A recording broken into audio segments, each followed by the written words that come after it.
The voice of God coming through the Bible readings we heard tonight crashes bone-jarringly into much of what is going on in the news at the moment.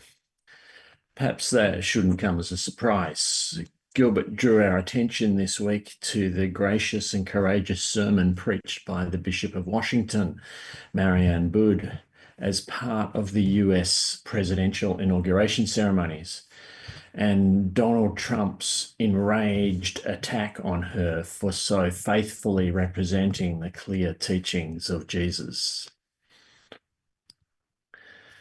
Much of the news since then has been dominated by stories of the many orders President Trump has been signing as he has set his agenda in motion.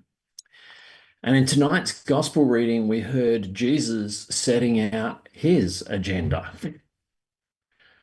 Large parts of Trump's agenda are, as the bishop highlighted, causing terror among many of the poor and marginalized in America and indeed around the world.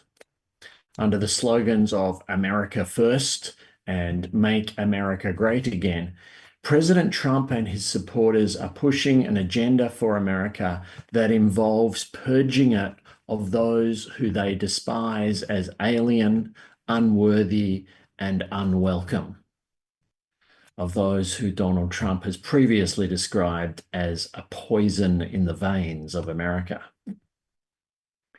Here today in our own country, on possibly the most divisive day in our calendar, our nation too is wrestling with its identity and its agenda for going forward. And with an election coming, there is a lot of agenda promotion going on. Opposition leader Peter Dutton is promising that if he is elected, the days of being ashamed of Australia Day in our country are over.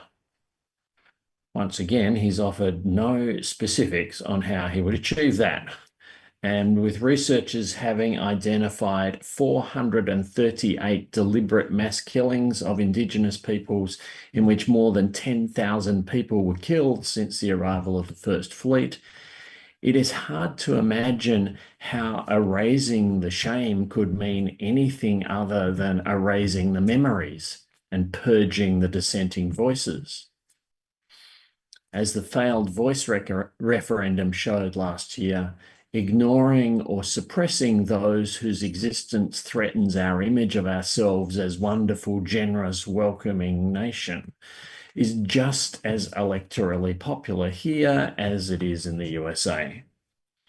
We can be as hostile to the Jesus agenda as Donald Trump was when the bishop preached it in his presence.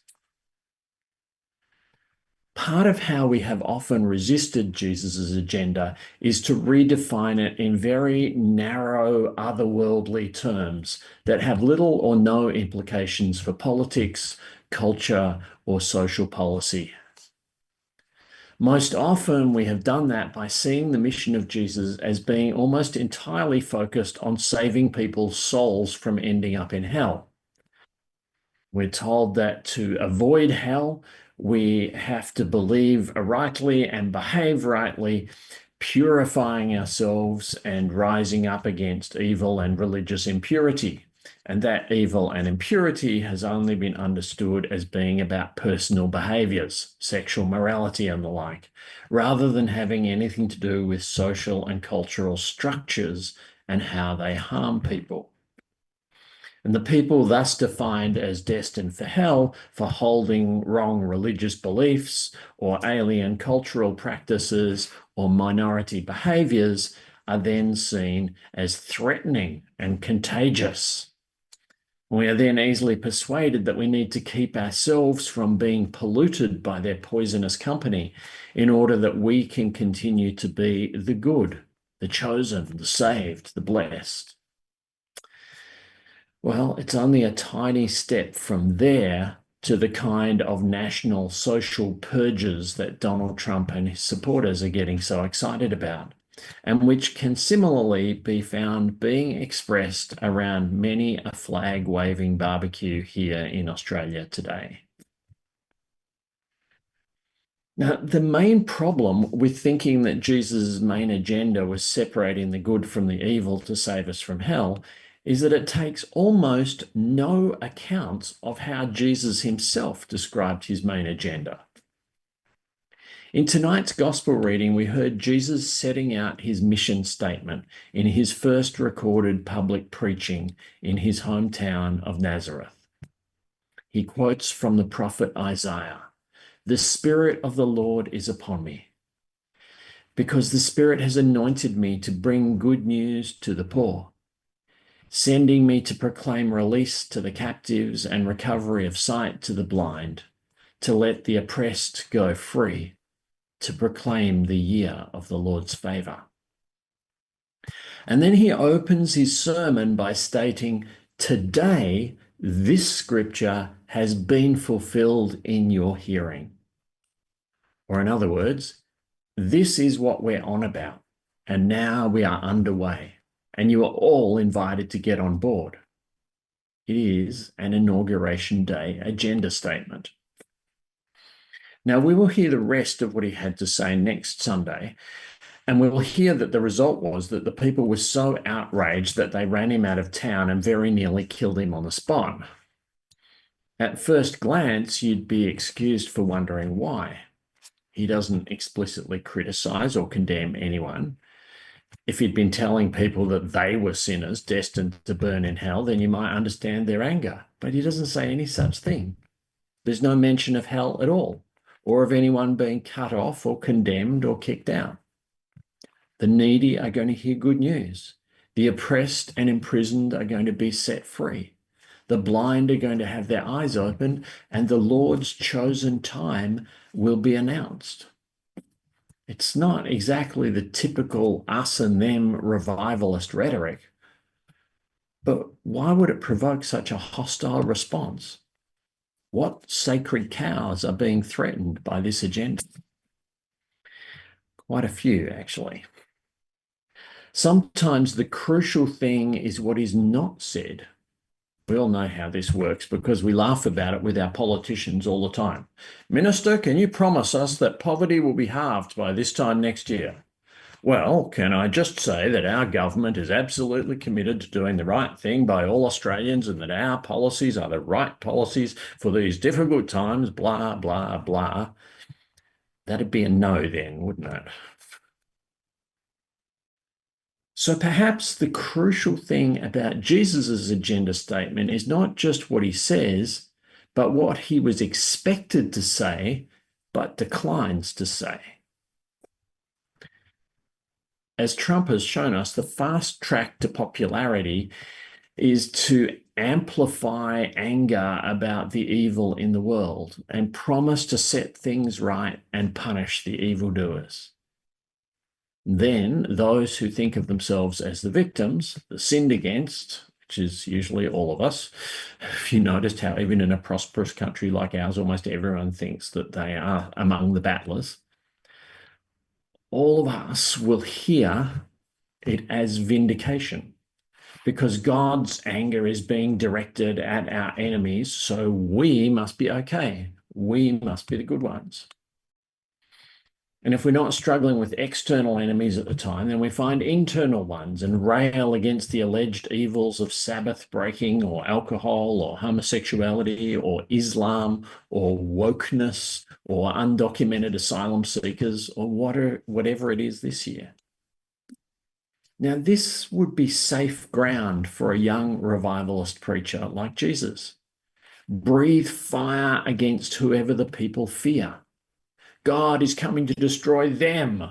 Will you good people rise up and offer yourselves as the sword in God's hand? It's money for jam.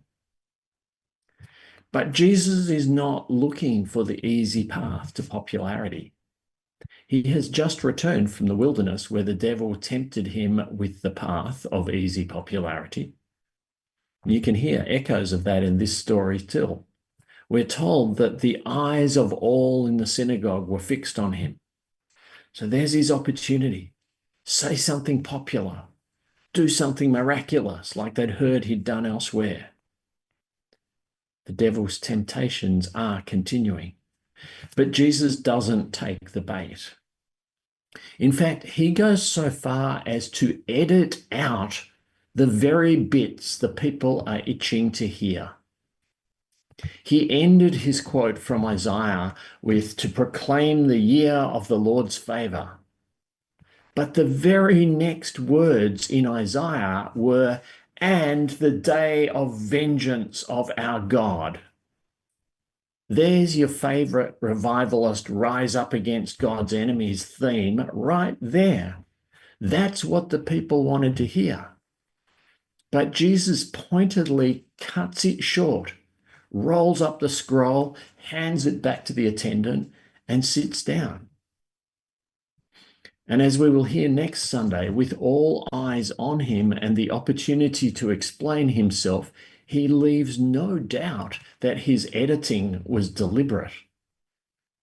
The ones you hoped God was coming to destroy are actually among the beloved of God. And this message of good news and freedom and recovery of sight is just as much for despised foreigners as for you.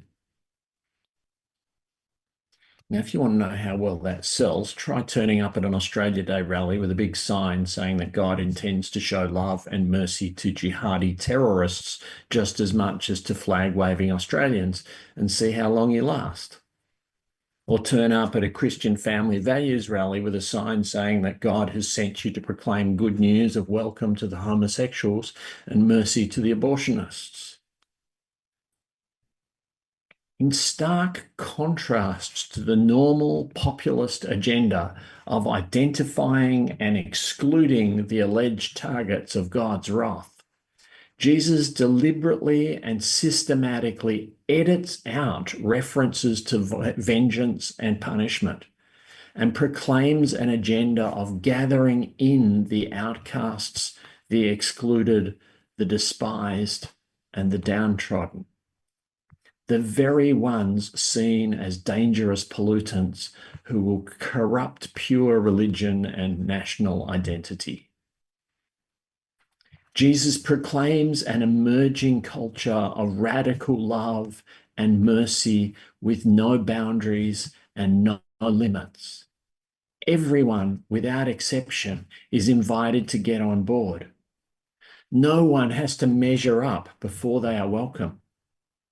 Instead of measure up and you will be saved, the message is that you are saved, you are loved and forgiven, and therefore you are now set free to grow into the fullness of life and love that you were created for. Now you are released to reflect the love and mercy you have been shown. The Apostle Paul expressed this same radical and unexpected message in the extract we heard tonight from his Corinthian correspondence. And he too was messing with the conventional political and religious imagery to subvert what the people were expecting to hear. See, this image of the community as a single body made up of many members with different functions came straight out of the mainstream political rhetoric of his day. Roman emperors, senators, and governors were very fond of this image because it could be used to tell the ordinary people that they should be happy with their humble position, that they should respect the position of their betters, and play their part in building the society. It was essentially a pragmatic argument. Everyone has a role to play, and society will benefit from everyone pulling their weight. And it's not uncommon to hear Paul's words being preached with that same message. Easy to do. But in fact, Paul subverts that message. When he advocates a radical inclusion and honouring of everyone, he doesn't argue it from the perceived benefits. Instead, he argues that we must do this because it is what Christ is like. Jesus is all-inclusive, so therefore we as his church must be all-inclusive. We have all been baptized into Christ, and so there is no basis on which we can now start excluding anyone. It's not that there are no differences, there clearly are, Jew or Greek, slave or free, black or white, conservative or liberal, gay or straight, yuppie or bogan, left or right, hand, foot or ear. We're all different. And yet we are all one in Christ, baptized into his one body, eating his one bread and drinking his one spirit. When we in this church continually seek to find ways to more clearly express an inclusiveness that gathers in those who might otherwise be excluded on grounds of race, age, language, religion, capability, sexual identity, or immigration status, it's not because we're trying to express some bland, liberal, politically correct, anything goes tolerance. It is because we have an evangelical commitment to being faithful to the agenda that Jesus proclaimed as his agenda and as the agenda of his people, and to the agenda that Paul and the apostles carried on fearlessly in the face of nationalistic and religious persecution. We're not just bleeding hearts trying to be nice. We are followers of Jesus, trying to work out how to live up to his example. This is the gospel. God's love and mercy and welcome are for everyone. No favorites, no exceptions, no entrance tests. Unfortunately, those of us who inhabit the left-leaning progressive end of the spectrum are, as often as not, no better than the flag-waving conservatives on this. We champion the inclusion of our chosen victims and are just as ferocious in wanting to cancel and exclude anyone who doesn't agree with us. The impulse to condemn and reject the other knows no sides, and we all need to look in the mirror regularly. Proclaiming an agenda like that of Jesus is not popular, as the Bishop of Washington found out this week. You can get yourself killed for it, and Jesus did. But it is the gospel, pure and simple. It's also hard work. Hanging out with your own kind is so much easier and more instantly gratifying and so much more politically and socially popular. Learning to communicate and love across cultural boundaries is challenging. Being reconciled to those one thought of as undesirables or enemies is terrifying and often complicated. But it is the gospel. It is what Jesus died for. It is what we have been baptized into. And ultimately, it is who Jesus is. And because Jesus is God's ultimate self-revelation, it is the ultimate truth of who God is. So as those baptized into his body, his agenda, his mission, it is who we are called and destined to be, and what we are called to model as an alternative agenda for our society and for our nation.